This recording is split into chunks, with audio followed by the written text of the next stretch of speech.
지구상에서 가장 탐사되지 않았고 신비로운 곳 중 하나가 바로 여기 있어요. 이것은 인류의 가장 장엄한 기념물 중 하나예요. 과학자들과 고고학자들이 아직도 풀지 못하는 비밀을 고대 세계의 경이로움이 숨기고 있죠. 이것은 이집트 기자의 대스핑크스예요. 사람 머리를 한 거대한 사자 조각상은 약 4,500년 전 바위에 조각되었어요. 과학자들은 아직도 그 정확한 제작 연대를 알지 못하며 누구를 위해 그걸 만들었는지도 몰라요. 여러 추측과 이론이 있지만 확인된 건 하나도 없어요. 대부분의 사람들은 사진으로 또는 실제로 이 장엄한 조각품을 본 적이 있겠지만 그 안에 뭐가 숨겨져 있는지는 거의 아무도 모르죠. 스핑크스 조각상은 하나의 석회암에서 조각되었어요. 그리고 칠해졌는데 표면에 남아있는 색소가 이걸 증명하죠. 먼 옛날 스핑크스는 우리가 지금 보는 것보다 훨씬 밝고 화려했어요. 하지만 수천 년이 지난 후에도 그 위대한 위신은 떨어지지 않았죠. 그나저나 스핑크스는 진짜 이름이 아니에요. 이게 만들어진 지 약 100년 또는 그 후에 그리스인들에 의해 지어졌어요. 처음에는 이집트인들은 그 조각상을 호렘 아케트라고 불렀어요. 스핑크스가 존재하는 데는 이유가 있다고 하는 전설과 이론이 많이 있어요. 파라오의 무덤과 고대 이집트의 비밀을 지키는 감시자 같다고 말이죠. 이 전설들은 고고학자들이 스핑크스 발 쪽에서 숨겨진 입구를 발견했을 때 더 그럴듯해졌어요. 그들은 이 비밀 통로가 보물이 있는 복도로 이어지는 터널의 시작이라고 믿었죠. 인터넷에서 스핑크스가 고대의 비밀 지식으로 가득 찬 보고인 기록의 전당을 숨기고 있다고 주장하는 많은 이야기들을 발견할 수 있을 거예요. 이 보고의 주요 유물 중 하나가 고대 신화 속 국가인 아틀란티스에 대한 기록인 걸로 추정돼요. 전설에 따르면 그 도시의 도서관 전체가 스핑크스 아래로 옮겨졌어요. 이 도서관의 입구는 스핑크스의 오른발 옆에 있을 거예요. 많은 고고학자들이 이 입구를 찾으려고 했지만 아무런 성과를 내지 못했죠. 또한 스핑크스 아래에 있는 터널과 방들의 망으로 구성된 지하 도시의 상세한 도표가 있는 많은 이미지들이 있었어요. 어떤 사람들은 지하에 12층 높이의 건물들이 숨겨져 있었다고 했어요. 하지만 이에 대한 증거는 없어요. 수천 년이 지난 후에도 고고학자들은 이 신비한 조각품을 계속 탐험하고 있어요. 동시에 많은 이집트인들은 스핑크스에 대해 더 알고 싶어 하지 않아요. 뭔가 초자연적인 걸 깨울까봐 두려워하고 있죠. 1998년 과학자들은 스핑크스 아래에서 빈 동굴로 통하는 터널을 발견했어요. 거기서 더 이른 발굴의 증거를 발견했어요. 누군가가 보물을 찾아서 가져갔을 가능성이 꽤 있어요. 어떤 사람들은 이집트인들이 알려지지 않은 첨단 기술의 힘을 가진 어떤 종류의 유물을 스핑크스 아래에서 발견했다고 믿고 있어요. 그 유물은 아주 강력해서 역사의 흐름을 바꿀 수 있죠. 물론 대부분의 이론들은 음모론 팬들의 동화 같은 이야기일 뿐이죠. 하지만 스핑크스가 동굴과 방 체계를 숨기고 있다는 건 확인된 사실이에요. 스핑크스를 둘러싼 소문이 너무 많아서 뭐가 진실이고 거짓인지 아는 게 불가능할 정도예요.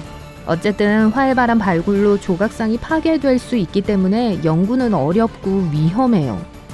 그러면 지하실 입구가 바위에 막혀 영원히 유실될 수도 있죠. 또 추가적인 탐사는 많은 비용이 들고 자금 조달도 늘 쉬운 것은 아니에요. 하지만 주된 이유는 너무 위험해요. 사람들이 지하 미로에서 빠져나올 수 있다는 보장이 없어요. 이런 이유로 과학자들과 고고학자들은 이 장엄한 구조물을 오랫동안 탐험하고 있었어요. 비밀이 있는 또 다른 유명한 건축 기념물은 사우스 다코타에 있는 러쉬모어 산이에요.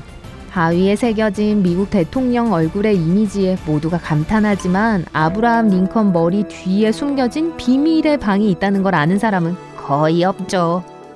러쉬모어 산의 건축가는 바위에 이 나라 역사의 주요 단계에 대한 기록이 있는 판을 새기고 싶어 했어요.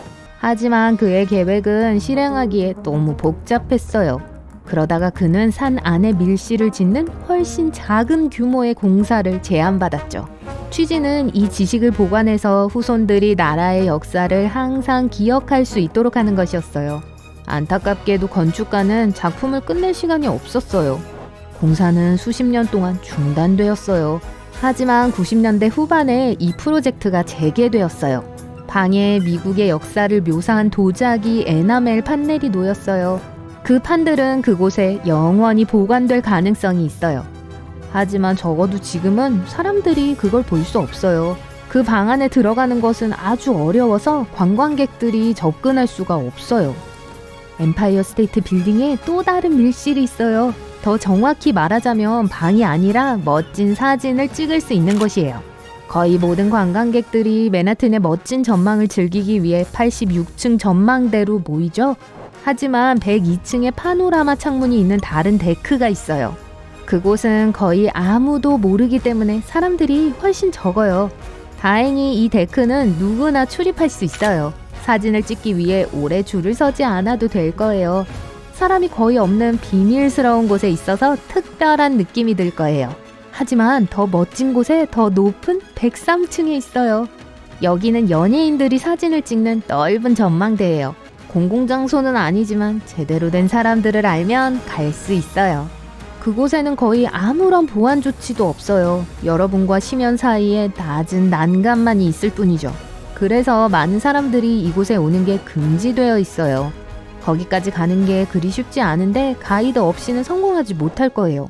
우선 그곳에 갈 수 있는 올바른 엘리베이터를 골라야 해요. 그러고 나서 파이프, 전기 패널, 그리고 다른 기술적인 것들이 가득 찬 여러 제어실을 지나가야 해요. 가는 길의 마지막은 작은 복도 안에 있는 계단이에요. 그렇게 여기 뉴욕 꼭대기에 왔어요. 이제 파리예요. 에펠탑 보이죠? 이 안에 식당과 전망대가 있어요. 하지만 열심히 노력하면 비밀 아파트를 찾을 수 있어요. 지금은 박물관이에요. 하지만 사람들이 살 수 있도록 지어졌었죠. 탑의 건축가인 구스타브 에펠은 1889년 자신을 위해 이 아파트를 만들었어요. 이건 거의 에펠탑 꼭대기에 있어요. 매일 그가 얼마나 아름다운 광경을 봤을지 상상해보세요. 그는 최초이자 유일한 세입자였죠. 아무도 이 장소에 접근할 수 없었어요. 건축가가 세상을 떠났을 때 아파트는 오랫동안 비어 있었어요. 최근에서야 그걸 복원해서 박물관으로 만들었죠. 안에는 지난 세기의 시대가 재현되어 있어요. 심지어 방에 구스타브 에펠, 그의 딸, 그리고 미국인 발명가 토마스 에디슨 밀랍 인형까지 넣어두었어요. 이곳은 끝없는 승객들, 지각한 회사원들, 다른 도시에서 온 방문객들, 소음, 열차의 기적 소리로 가득 차 있어요.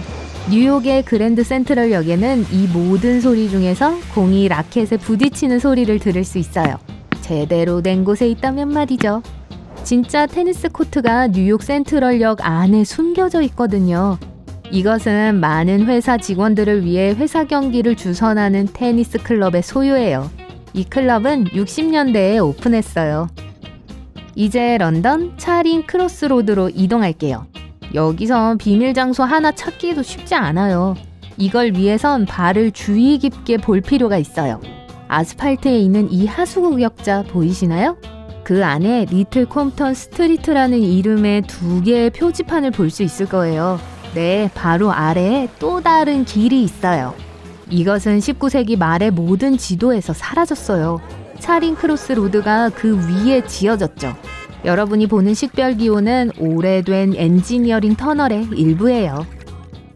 런던에는 또 다른 흥미로운 곳이 있어요. 트라팔가 광장의 남동쪽에 있죠. 언뜻 보기엔 두꺼운 가로등 기둥 같아 보여요. 하지만 주변에 돌아다니는 관광객들이 너무 많아요. 가까이 가서 보니 한 사람은 쉽게 기둥 안에 들어갈 수 있겠네요. 이 가로등 기둥은 전기 기사가 아니라 경찰관 소유예요.